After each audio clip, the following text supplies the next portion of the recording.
오늘은 우리에게 좋은 기도의 본이 되는 성경에 나오는 여러 기도 중에 좋은 기도의 본이라고 할 수 있는 히스기야의 기도를 좀 살펴보려고 합니다. 본문의 배경을 잠깐 말씀드리면 이스라엘 저 북쪽에 강대한 그 아수르라는 제국이 발흥을 합니다. 이 제국이 바벨론도 무너뜨리고 시리아, 아람, 북이스라엘을 차례로 이제 복속 점령한 다음에 이제 유다로 쳐들어왔습니다. 최후 목적지는 이제 애굽, 이집트이기 때문에 길목에 있는 유다부터 정리하려고 대군을 이끌고 오죠. 이미 유다의 견고한 성읍들은 모두 이 아수르의 왕이었던 산헤립에게 정복당했고 수도 예루살렘만 풍전등화처럼 남아있는 상황이 본문의 상황입니다. 그만큼 막강하며 대단한 숫자의 군대가 아시리아가 아수르의 군대였습니다. 편지를 보내가지고 먼저 항복하라고 협박합니다. 뺑뺑 포위한 다음에 협박 편지를 보냅니다. 10절 11절 너희는 유다왕 히스기야에게 이같이 말하여 이르기를 내가 믿는 내 하나님이 예루살렘을 아수르 왕의 손에 넘기지 아니하겠다는 말에 속지 말라. 아수르의 여러 왕이 여러 나라에 행한 바 진멸한 일을 내가 들었나니 네가 어찌 구원을 얻겠느냐. 빨리 항복해라. 그럽니다. 이 편지를 받아든 히스기야와 예루살렘 백성들은 굉장히 두려워하고 떨면서 큰일 났다 생각을 하죠. 이때 히스기야 왕이 제일 먼저 한 일이 기도하기 시작한 거였습니다. 본문 19장 1절입니다. 읽어보겠습니다. 시작.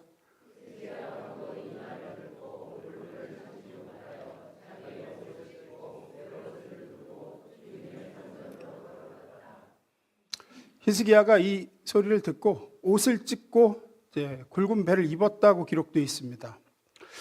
우리나라나 이스라엘이나 풍습이 같았습니다. 배는 언제 입죠 우리가? 배옷을? 네, 사람 죽었을 때 입는 옷입니다. 이스라엘도 그렇습니다. 그래서 굵은 배를 입었다는 것은 하나님께서 도우시지 않으면 우리는 죽습니다라는 의미로 입습니다. 하나님이 여기서 우리 안 도와주시면 우리 다 죽습니다. 히스기야는 간절히 기도를 하죠. 굵은 배옷을 입고. 제가 읽겠습니다.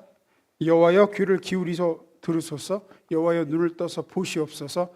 산헤립이 살아계신 하나님을 비방하러 보낸 말을 들으시옵소서. 우리 하나님 여호와여 원하건대 이제 우리를 그의 손에서 구원하옵소서. 그리하시면 천하 만국이 주 여호와가 홀로 하나님이신 줄 알리이다 하니라. 기도합니다.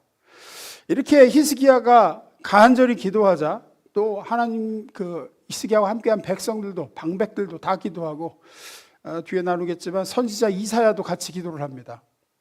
하나님이 이 기도에 응답을 하십니다. 이사야 선지자를 통해서 먼저 이렇게 응답될 것이다 통보를 보내주시죠. 32절 34절입니다. 그러므로 여호와께서 아수르 왕을 가리켜서 이르시기를 그가 이 성에 이르지 못하며 이리로 화살을 쏘지 못하며 방패를 성을 향하여 세우지 못하며 치려고 토성을 쌓지도 못하고 오던 길로 돌아가고 이 성에 이르지 못하리라 하셨으니 이는 여호와의 말씀이시라. 내가 나와 나의 종 다윗을 위하여 이 성을 보호하여 구원하리라 하셨나이다 하였더라. 하나님이 이렇게 먼저 이사야 선지자를 보내셔서 내가 이렇게 응답하겠다. 이렇게 말씀하신 다음 날 18만 5천 명이나 되는 아수르 군사들이 하룻밤 만에 다 죽습니다. 35절 보시면 읽습니다. 시작.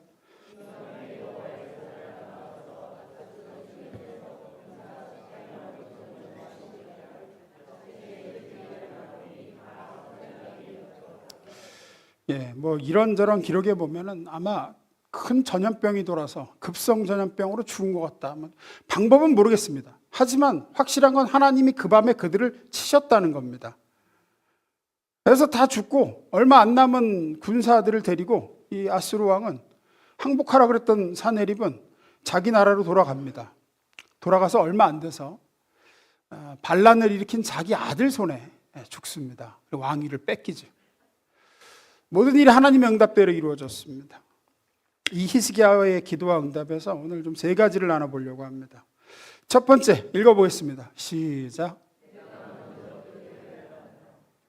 히스기야의 기도에서 먼저 좀 주목해 볼 게 있습니다. 히스기야 왕은 제일 먼저 자신이 기도를 시작했다는 겁니다. 기도하던 중에 자기가 먼저 배옷을 입고 성전에 올라가 기도를 시작하면서 신하들을 이사야 선지자에게 보냅니다. 그리고 중보 기도를 부탁을 해요. 2절 4절입니다. 왕궁의 책임자인 엘리야김과 서기관 셈나와 제사장 중 장로들에게 굵은 배를 둘려서 아모스의 아들 선지자 이사야에게로 보내매 당신은 이 남아있는 자들을 위하여 기도하소서 하더이다 하니라. 기도를 부탁을 해요. 중요한 포인트입니다. 히스기야는 자기가 먼저 베옷을 입고 성전에 올라가 기도를 시작하고 그리고 선지자 이사야에게 자기의 기도를 도와달라고 중보를 부탁합니다. 우리도 히스기야 왕처럼 내 어떤 어려운 문제로 다른 이들에게 기도를 부탁할 때는 분명히 자기가 먼저 열심으로 기도한 후에 부탁을 해야 됩니다. 정말 많은 분들이 생각보다 자기는 기도를 안 해요. 안 하면서 기도에 게으름을 피우면서 남에게 기도를 부탁합니다. 저에게 기도해달라고 합니다. 제가 이 얘기를 여러 번 드립니다. 그래갖고 저에게 기도를 부탁하셨길래 저는 기대감이 있죠. 수요 기도회에 오셨나? 안 왔어요. 웃지 마세요. 안 왔어요. 제가 볼 때는 이렇게 시급하고 기도를 부탁할 문제인데 정작 본인은 그 시간에 뭘 하는지 모르겠는데 기도는 안 해요.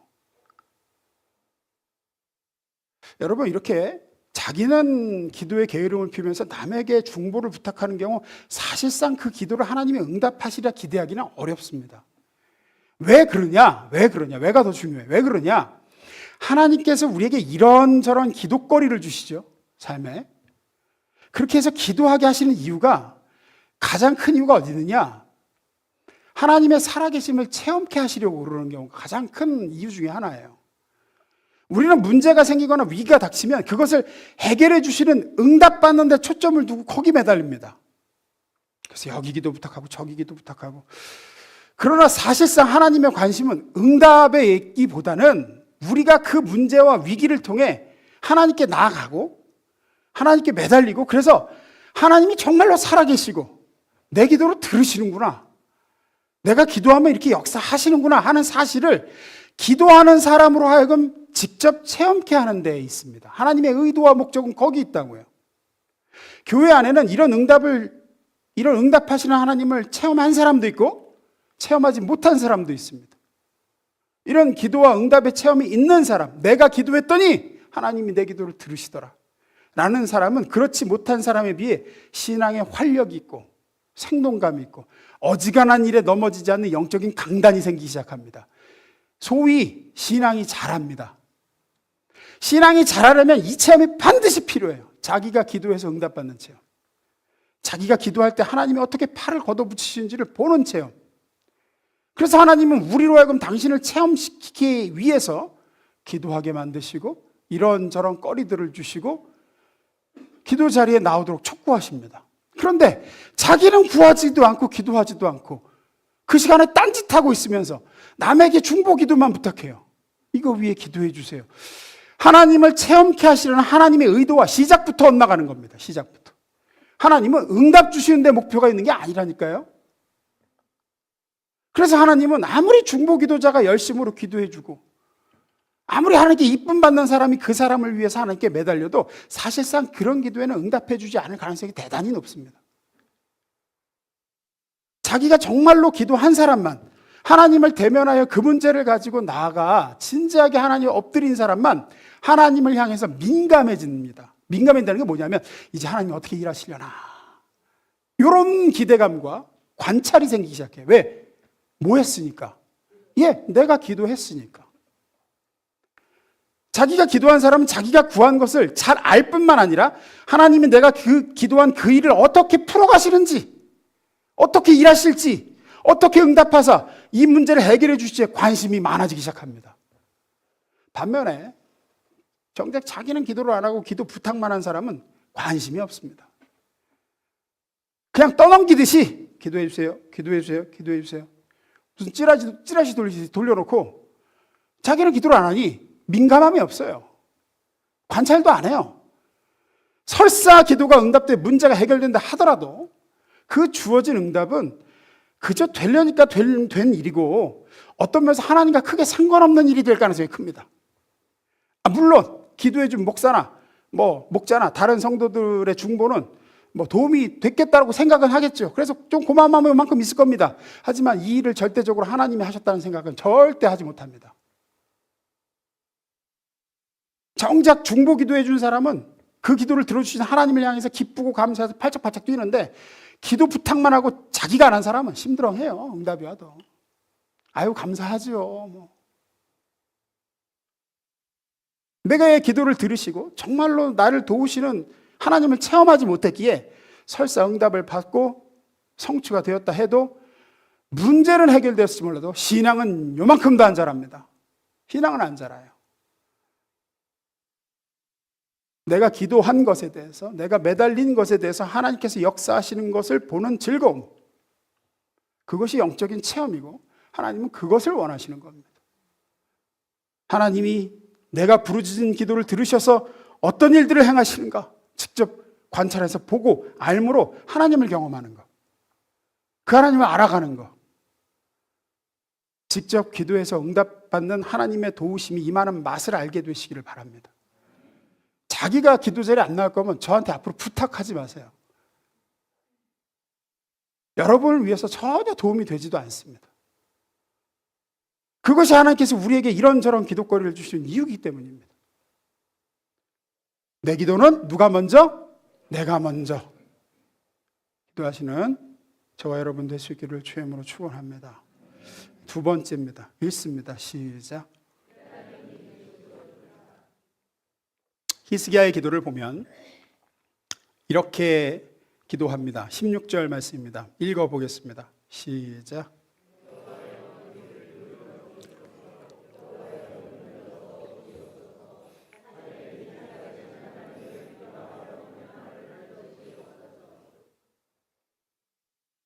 왜 이렇게 기도할까요?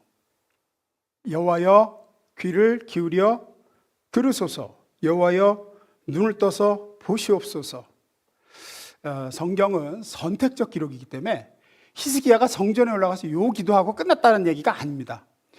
히스기야 뒤에서 말씀드렸지만 대단히 오랜 기간의 기도였고 이 기도 히스기야의 부르짖음 가운데 아주 중요한 골자 여러 번 반복된 내용들만 성경은 기록되어 있습니다. 히스기야가 기도할 때마다 하나님 앞에 성전에 와서 기도할 때마다 여호와여 귀를 기울여 들으소서, 여호와여 눈을 떠서 좀 보시옵소서 라고 얘기한 이 기도가 반복되었다는 거예요. 어제도 그 기도했고 오늘도 그 기도했어요. 왜 이런 기도를 자꾸 할까요? 히스기야의 눈에는 하나님이 이 상황을 안 보시는 것 같고 자기 기도를 안 들어주시는 것 같은 거예요. 안 들어주시는 것 같은 거예요. 그래서 이 기도를 반복하는 거예요. 여호와여 귀를 기울여 들으소서, 여호와여 눈을 떠 보시옵소서, 사내레비 살아계신 하나님 비방으로 보낸 말을 좀 들으시옵소서. 우리가 그냥 이렇게 읽으면 열왕기하 19장 이 한 장의 기록이거든요. 아수르가 쳐들어왔다, 히스기야가 기도했다, 하나님의 능력으로 물리쳤다, 승리했다 이렇게 하고 요 한 장으로 끝나거든요. 그래서 그러다 보니 우리 착각하기에 히스기야가 아침에 기도하고 그날 저녁에 응답받은 거로 생각해요. 아닙니다. 이 침공돼서 예루살렘이 포위된 기간이 최소 1년이에요. 최소. 아무리 짧게 잡아도 1년입니다. 포위된 기간이. 길게 잡으면 3, 4년까지 보는 사람도 있습니다. 1년 이상 포위당해서 매일 가서 부르짖는 거예요. 매일 가서. 우리는 아침에 히스기야가 쫙 했더니 그날 저녁에 싹 죽고 포위가 풀렸다 이렇게 생각하는데 절대 아닙니다. 역대하에 보면 이때 예루살렘 성 지하에 물 저장 창고를 만들고 히스기야가 포위 공격에 대비해서 장기전을 버티려고 샘물에다가 물을 끌어온 흔적이 이게 또 발굴이 됐어요. 아 이거 실제 기록이다. 실제 있었다. 그러니까 장기간에 버티면서 또 버티면서 예루살렘 성은 포위돼 있고 하나님의 성전에 가서 살려달라고 매달리고 기도하고 또 기도하고. 근데 그렇게 해도 하루가 지나고 이틀이 지나도 눈에 보이는 상황은 나아지질 않는 거예요. 봄에 시작한 기도가 지금 가을이 됐는데도 여전히 대구는 예루살렘을 둘러싸고 있고, 창문을 열면은 그 사내립의 랍사개가 악담을 퍼붓고, 야 빨리 항복해 뭐 이러고 있고, 하나님이 도와주시리라는 어떠한 조짐도, 저들이 물러갈 것이라는 그 어떤 좀 상황적인 변화도 없었습니다. 그렇게 끄는 거예요, 1년을. 히스기야는 수도 없이 좌절하고 낙심되고 의심 들었을 겁니다. 정말 듣고 계시는가? 하나님 이 상황을 보고 계십니까? 안 보이십니까 지금? 그래서 이렇게 기도를 하는 겁니다. 여호와여 귀를 기울여 들으소서, 눈을 떠서 좀 보시옵소서. 그럼에도 아침에 일어나 눈을 뜨면 자기를 예루살렘 성을 몇 겹으로 포위한 군사 그 대군을 뒤로 하고 성전에 올라가 또 엎드리는 겁니다. 하나님. 로마서 8장 26절에 보면 우리가 잘 아는 구절이 있습니다. 이와 같이 성령도 우리의 연약함을 도우시나니. 여기서 연약함이란 기도의 자리에서 연약한 우리의 모습을 이야기합니다. 기도의 자리에 여러 가지 연약함을 포함한 말입니다. 정말로 구해야 될 것이 무엇인지 모르는 무지함의 연약함, 정욕에 쓰려고 잘못 구하는 잘못된 동기의 연약함, 또 오늘 본문에 나오듯 오랜 기도에도 반응이 없으신 하나님의 무반응에서 오는 좌절과 낭망의 연약함. 그래서 메시지 성경에서는 이 연약함을 이렇게 번역을 했습니다. 읽습니다. 시작.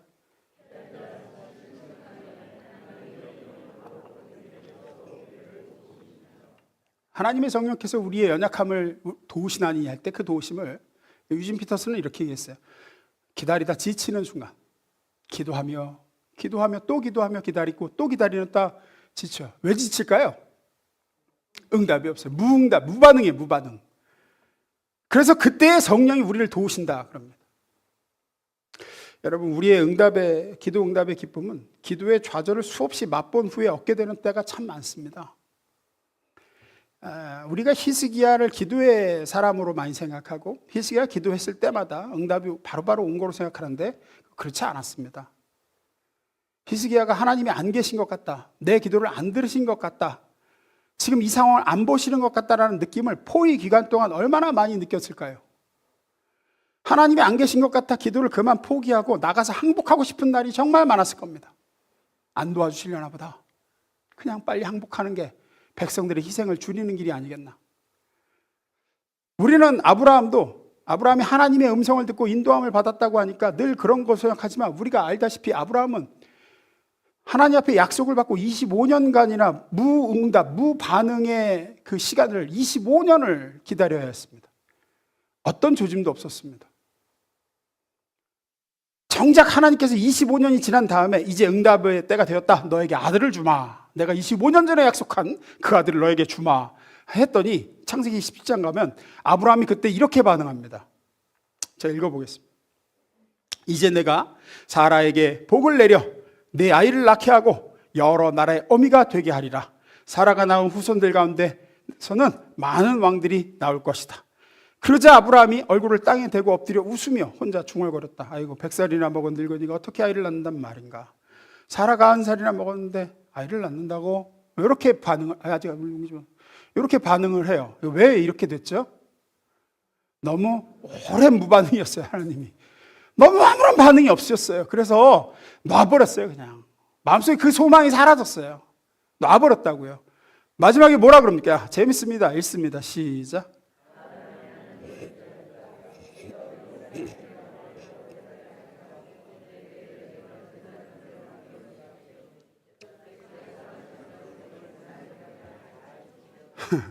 네, 좀 꼬인 심사가 좀 보이죠.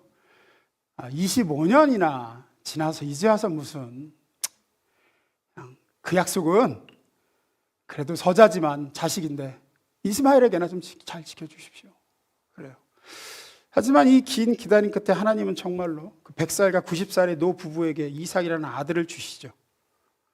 이런 기다림의 시간들, 기다리고 또 기다리다 그러다 낙심하는 시간들, 바라고 소망하는 일을 이제 그만두기도 하고, 때로는 좌절해가지고 기운이 다 빠져서 다 소용없다 라는 원망의 말이 나오기도 하고, 이런 긴 터널을 통과하며 아브라함은 그렇게 얻은 아들을 나중에는 믿음으로 하나님께 망설임 없이 바치는 사람이 되기까지 합니다. 성경에 정말 많은 기도의 사람들이 아브라함 같은, 본문의 히스기야 같은 기도의 연약함을 지나 기도의 용사가 되는 경우를 많이 봅니다. 아마 히스기야의 기도 수첩이 있다 그러면은 계속 이렇게 적혀 있을 거예요. 1년 내내. 오늘도 응답 없음, 무응답, 여전히 기다리기, 아직 아님, 오늘도 실망, 하나님 아무 일 안 하심. 하지만 결국은 하나님의 도우심과 은혜를 그는 체험합니다. 우리가 어느 정도 신앙이 자라면 하나님은 많은 경우 우리로 하여금 이런 기간을 지나오게 하십니다.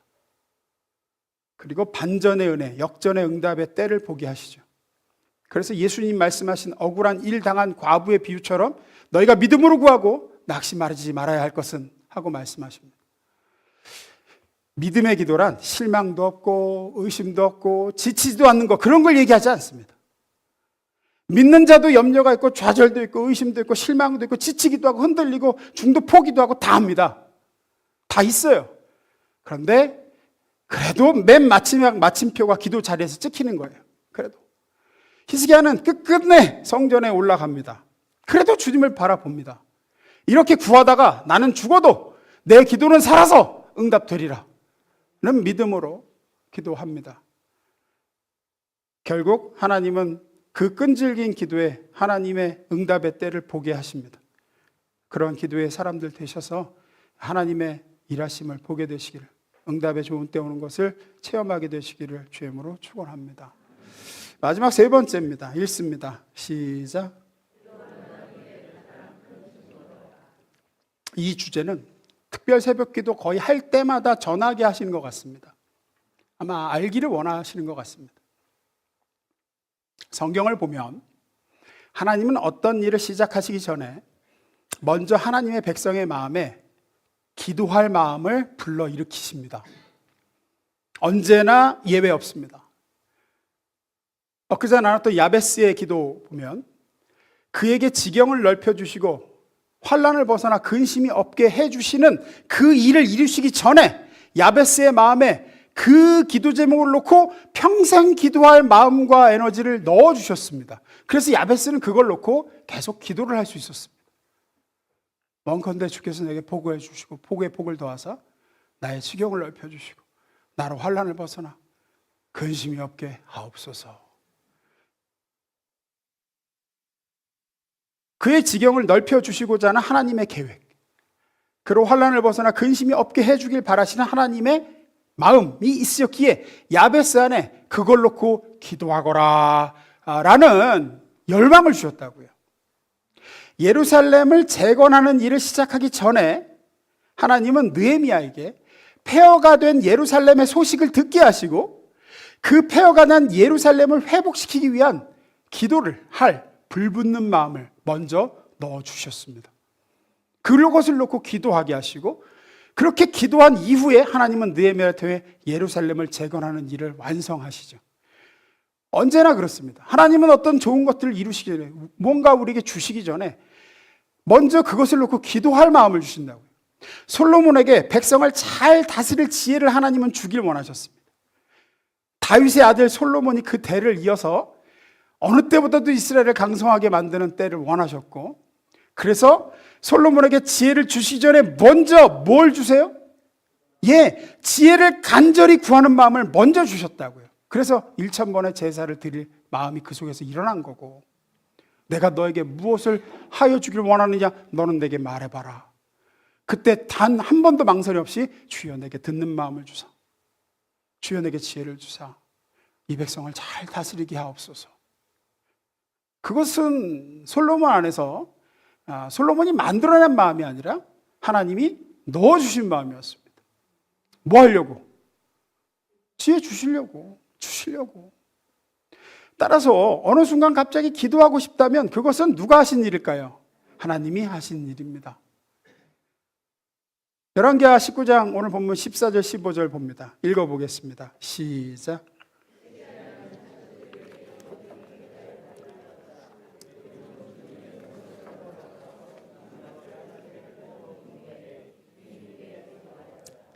히스기야는 이렇게 갑자기 쳐들어온 대군 앞에 다른 어떤 것보다 제일 먼저 하나님을 찾고자 하는 열망이 그 속에서 일어났습니다. 내가 기도해야 되겠다. 내가 어디 가냐? 성전부터 가야지. 야, 국무회의 소집해라가 아니라 성전 가자. 하나님 앞에 가자. 그리고 엎드려 기도하기 시작합니다. 다른 어떤 것도 들으지 않고 누구도 만나지 않고 곧장 성전으로 발걸음 향했고, 다른 어떤 말보다 제일 먼저 나온 말은 이스라엘 하나님 여호와여였습니다. 누가 히스기야에게 이런 기도의 열망, 기도해야겠다, 하나님께 나아가야 되겠다라는 간절한 마음과 이 행동을 넣어주셨을까요? 하나님이 넣어주셨습니다. 왜 넣어주셨을까요? 예루살렘을 히스기야를 통해 구원하시고자 했기 때문입니다. 그 계획이 먼저 있었습니다. 먼저 있었고 그것을 구하는 마음을 히스기야에게 넣어주신 겁니다. 제가 그래서 새벽마다 기도할 때 하나님 저희를 이 자리로 이끌어 주셔서 감사합니다라고 하는 내용이 그 내용입니다. 여러분이 그냥 나온 것 같아도 절대 하나님이 마음을 주시지 않으면 이 자리에 이렇게 앉아 있을 수가 없습니다. 여러분이 그냥 구하는 것 같아도 하나님이 그 구할 마음을 넣어주지 않으시면 구하지 않습니다. 사람은 기도할 수가 없습니다. 하나님은 우리로 하여금 먼저 기도하게 한 뒤 하나님의 일을 이루어 가십니다. 성경을 보아도 그렇고 근대에 일어난 모든 부흥의 역사를 봐도 그랬습니다. 하나님의 모든 역사는 항상 기도로 그 역사를 일으키신 출발점으로 삼으셨습니다.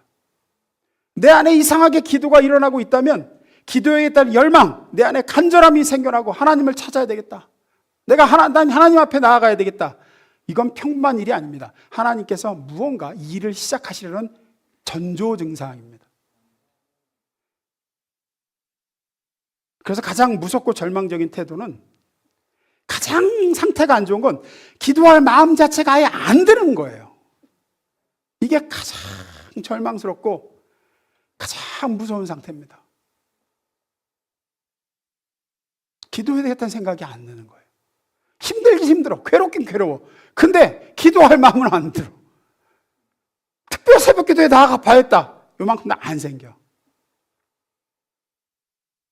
그러므로 여러분 명심하십시오. 내 기도가 응답이 되고 안 되는 것보다 중요한 것이 기도의 자리로 나올 마음이 드는 겁니다. 제일 중요한 건 내가 기도를 한다는 사실입니다. 지금 하나님의 허락하심이 없이는 안 됩니다. 그게. 그래서 여러분들을 이 새벽에 왜 깨워서 왜 일로 나오게 하시고 왜 그 기도 제목이 내 안에서 불붙게 하시고 기도하게 하실까요? 그것을 이루어주고자 하는 하나님의 계획이 먼저 설립이 되어 있기 때문에, 계획이 수립이 되어 있기 때문에 그래요. 우리 잘 아는 말씀, 대부분 많이 아실 겁니다. 예레미야 33장 3절입니다. 잘 아는 말씀이죠? 너는 내게 부르짖으라. 내가 내게 응답하겠고 내가 알지 못하는 크고 은밀한 일을 내게 보이리라. 아무나 부르짖을 수 없습니다. 아무나 너는 내게, 하나님 앞에 부르짖으신 사람은 하나님이 이렇게 너는 내게 부르짖으라고 명령한 사람만 하나님 앞에 부르짖을 수 있습니다. 부르짖고 싶죠? 안 돼요. 조금 하다가 기도 부르기 그냥 꺼져버려요. 안 돼요. 안 생겨요. 그래서 제가 전에도 말씀드렸지만 아이고 이걸 안 될 기도 같다는 걸 전 대충 언제 하냐면 기도가 하다가 자꾸 끊길 때예요. 지속이 안 돼요. 아, 이건 하나님이 안 원하시는 것 같다. 거의 맞습니다. 하나님이 이거 정말 원하시는 기도구나. 그러면 하면 할수록 불이 붙습니다. 더 간절해집니다. 하나님이 너는 내게 부르짖으라 하고 명령한 사람만 부르짖을 수 있습니다. 그리고 그 부르짖음의 결론은 뭡니까 지금? 응답하겠다는 겁니다. 응답을 주시겠다는 겁니다. 근데 그 응답이 네가 알지 못하는 크고 은밀한 응답입니다. 내가 생각하지 못했습니다. 나는 이렇게 응답하실 거라고 생각했는데 이것보다 아득히 뛰어넘는 응답으로 주십니다. 내가 생각하고 상상보다 훨씬 더 좋습니다. 뭐 이렇게까지는 생각하지 않았습니다. 하나님 하는 응답입니다. 여러분이 이렇게 새벽을 깨어 나올 마음이 여러분에게서 나온 것이 아님을 믿으시길 주임으로 축원합니다. 아무나 이렇게 나와 기도할 수 없습니다. 아무나 히스기야처럼 끈질기게 기도에 매달릴 수도 없고 아무나 이렇게 하나님 앞에 부르짖을 수 없습니다. 하나님이 응답을 주시기로 계획하고 작정하신 경우에만 그렇습니다. 우리가 머릿속에 그린 방식이나 우리의 기도하는 바 수준보다 훨씬 높은 응답이 준비되어 있음을 믿으시기를 축원합니다. 다시 33장 3절입니다. 너는 내게 부르짖으라. 내가 내게 응답하겠고 네가 알지 못하는 크고 은밀한 일을 내게 보이리라. 이 구절은 잘 아시지만 이 앞 구절이 뭔지는 잘 모르실 겁니다. 사실은 더 중요한 구절이 있습니다. 바로 앞 구절 읽습니다. 시작.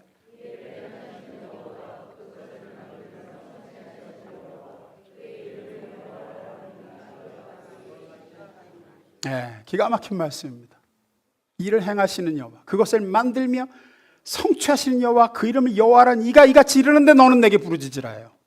내가 내게 응답하겠고 네가 알지 못한 크고 은밀한 일은 내게 보이리라. 여기서 굉장히 중요한 히브리어 동사 두 개가 나옵니다. 하나는 계획하다를 뜻하는 예사르라는 단어와 실행하다라는 뜻하는 아사라는 단어입니다. 하나님은, 여호와 하나님은 어떤 하나님이시냐? 일을 계획하고 작정하시고 그 계획하고 작정한 대로 반드시 실행하고 성취하는 여호와다. 어떻게 하나님은 그럼 자기 계획을 수립하고 실행하실까? 사람을 통해서라는 겁니다. 사람을 통해서. 굉장히 그 유명한 역사학자 중에 찰스 오스틴 비어드라는 역사학자가 있습니다. 미국 분인데 이분이 꽤 유명한데 이제 이런 얘기를 인터뷰 중에 했어요. 평생 역사 연구를 해봤을 때 이거는 확실하다라는 게 뭐가 있습니까? 라고 기자가 물었어요. 이분이 이렇게 대답했습니다. 제가 역사를 평생을 연구해 보니까 확실한 결론이 몇 가지가 있습니다. 그 중에 하나가 뭐냐? 하나님이 누군가를 혹은 뭔가를 망하게 하실 때는 교만하게 만드시더라라는 거였습니다. 이 사람의 결론이었어요. 역사 속에 항상 예외가 없더래. 하나님께서 어떤 개인이든 국가든 망하게 만들려고 하실 때는 먼저 꼭 교만하게 하시더라. 그리고는 꼭 망하더라는 거예요. 모든 역사가 그렇더라. 교만해지게 하시고 그 다음에 망하더라. 마찬가지입니다.